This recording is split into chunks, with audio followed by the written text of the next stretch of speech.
Just illustrating the Dark Moon Blade buff. It adds 130 AR. It's identical to the Lightning Blade buff. This is my low level invasion build, level 50.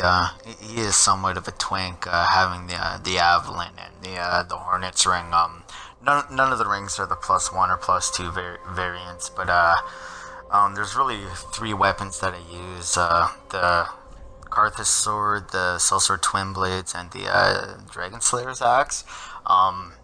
The axe goes really nicely with the lightning blade buff. I used all my weapons are +6, except for the unique weapons that are +3. The rings I use are the Knight's ring, the Prisoner's chain, the Hornet ring, and I'll usually switch between the Silver Cat ring, Sorig's the Night Slayer's ring, and the Lingering Dragon Crest ring. The Hornet ring doesn't really have one-shot capability on this build, so you could definitely swap that out. I keep my quick select short and sweet, and I put all those there. This first clip just basically illustrates, I don't know, when keeping it real goes wrong, but I try to open every battle with Undead Hunter's Charm. Most invasions you'll find it. Everybody's drinking every chance they get, and then usually I feel pretty safe just R1 spamming in invasions, because I find quite often I usually don't get face tank parried, so I know better than to R1 spam, but that's I usually feel pretty safe doing that. And here, I thought my role had plenty of swag, but he's like, "Holy clown, don't play that shit." Usually when I invade, I usually wait for the host and the phantoms to kill the surrounding enemies, but here I noticed that the phantoms were both using ultra weapons, and were password summons, and usually with the password summons, I'm level 50, and they possibly be level 100 or up, and with minimal scaling down of their stats. So once I saw that, all bets were off, and I find typically most invaders are like immoral bastards, right?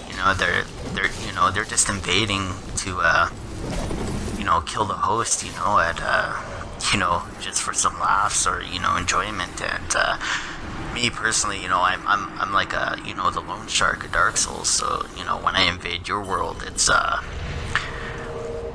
I'm just I'm collecting on souls that you had borrowed and violated that contract. So when I show up in your world, I'm here to collect. I'm gonna bend you over dry and violate you and get back my souls with interest. So that's what separates me.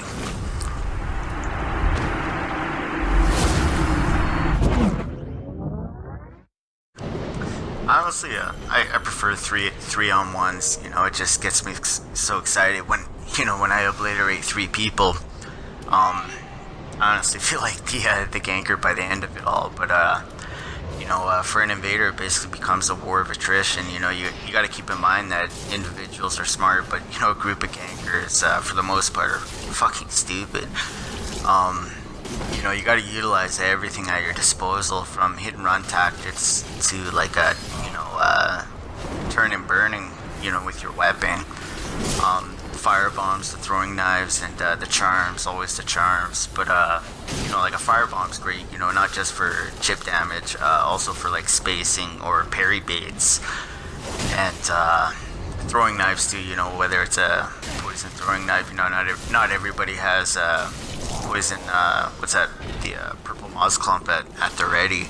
And bleed, there's tons of videos on why bleed is so effective.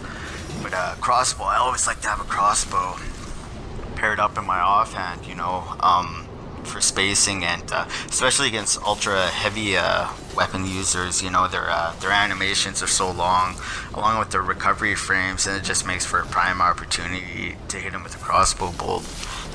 But and those the charms, oh, the hunter's charms, man, you gotta make sure to utilize those, especially like the shower charm for debuffs.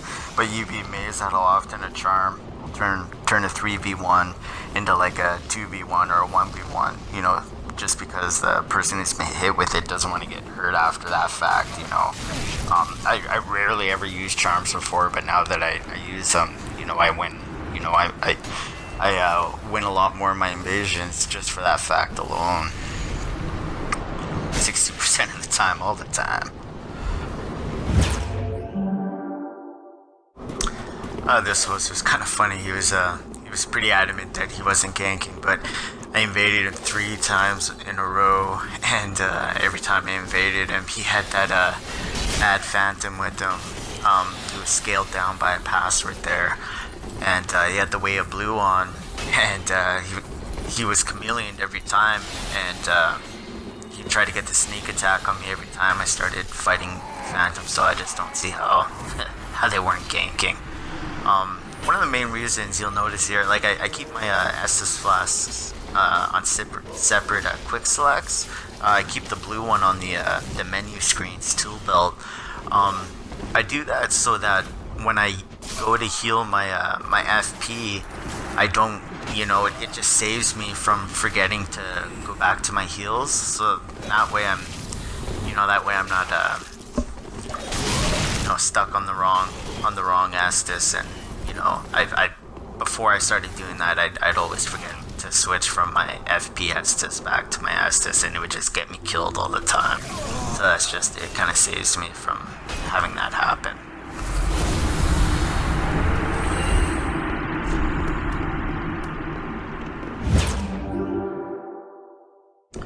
One of the added benefits of the Hunter's Charm is that when you hit somebody with it, it'll demoralize them, and teamwork kind of goes out the window, and they'll start to play more defensively. I was actually surprised that he ran into that, but you'll notice here he falls back, and he plays a lot more cautiously, and then once his friend helps out, he gets this false sense of security, and runs in, and he lets that get the best of him. One thing you'll notice me do too is after I kill a Phantom, I'll try to get my heals up if spacing permits. It just kind of ensures that I keep my flasks topped up. The guy here with the halberd, I noticed he was really R1 happy, and I don't know why I didn't take advantage of that earlier, but then once I noticed, I knew I wanted to bait him out. I knew this was he wouldn't run into that, but I knew it would set me up for the parry right there.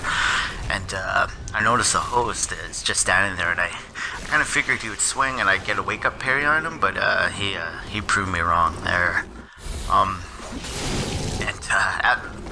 Once I noticed I kind of have no luck hitting them with the R1. That's usually when I clue in, to use my weapon art, and so it finally dawned on me to start utilizing it, and I find it's pretty good at roll catching. Here's a great example here. It catches them perfectly, and the tracking on it's really good. It actually tracking so good it got me into a backstab there. But also another thing, after I beat the Phantoms, I get this false sense of awesomeness, and I usually throw caution to the wind, and I end up getting punished for it. Usually after I get parried, I'll run in and try to see if they parry again, and then I'll try to get a backstab parry, but it didn't happen that time.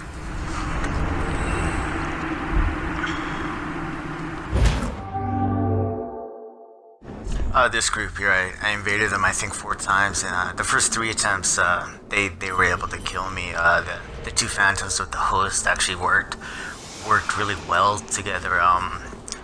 I opened with the charm and hit him. I knew it was only a moment before the other Phantom showed up, so I tried to deal as much damage as I can. The other Phantom shows up right here, I'm actually a little outside of my comfort zone with this weapon. I'm just trying to get to learn it. I'm usually pretty comfortable with the Silsword Twin Blades, and I probably would have been able to have the Phantom there 10 by now if I was using that weapon. This guy, he must have thought I was using Tears of Denial, so rather than just finishing me off, he tried to roll me to death, and that's what style points get you. I noticed he's really R1 happy there, so I blasted him with the charm there.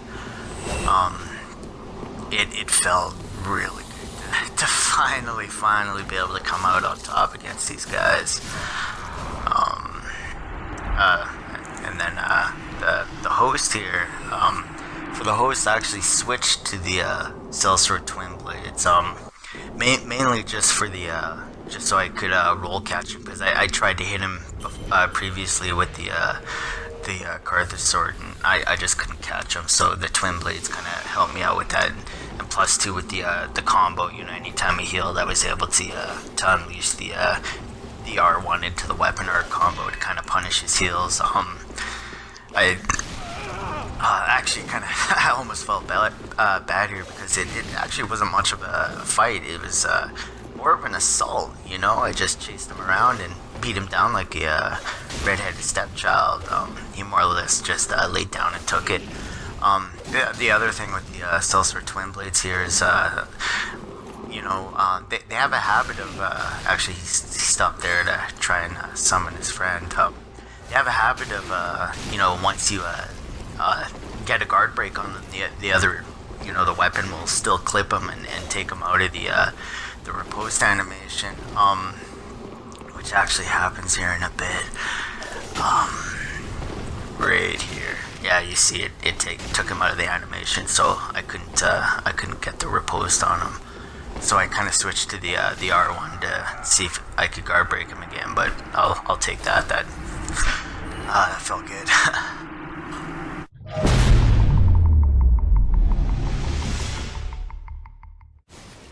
You were good, kid. Real good.